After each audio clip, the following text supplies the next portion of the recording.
شہادت کی بہت ساری اقسام ہیں۔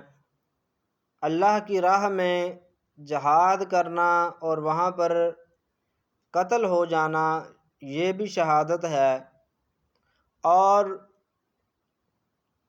ڈوب کر مرنا یعنی سمندر میں جا رہا تھا کشتی میں یا جس طرح، تو کوئی حادثہ پیش آیا تو ڈوب گیا، تو وہ بھی شہادت کی درجے پر فائز ہوگا۔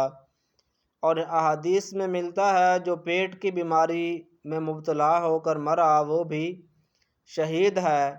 اسی طرح باوضو جو فوت ہو اس کو بھی شہداء جتنا ثواب ملتا ہے۔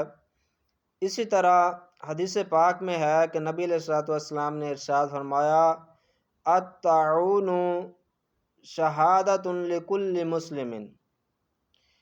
جو طاعون بیماری ہے یہ ایک غالباً ایک چوہے کے کاٹنے کی وجہ سے، ایک چوہا ہے کسی قسم کا، وہ یہ عام طرح کا نہیں ہوتا، تو اس کے کاٹنے سے یہ بیماری پھیلتی ہے، اور یہ ایسی بیماری پھیلتی ہے کہ ایک دن میں ہزاروں لوگ بھی وفات پا جاتے ہیں۔ تو یہ پہلی امتوں پر تو عذاب تھا، عذاب کے طور پر ان کو طاعون کی بیماری میں وہ مبتلا ہوتے تھے، لیکن اس امت کے لیے یہ رحمت ہے اور یہ شہادت ہے۔ نبی علیہ السلام نے ارشاد فرمایا کہ جہاں پر یہ طاعون ہو وہاں تم نے جانا نہیں، اور جو لوگ طاعون میں جس شہر میں طاعون ہے وہاں کے لوگ دوسرے شہر سے، وہاں موت کے ڈر سے وہاں سے بھاگ کر دوسرے شہر میں نہ جائیں۔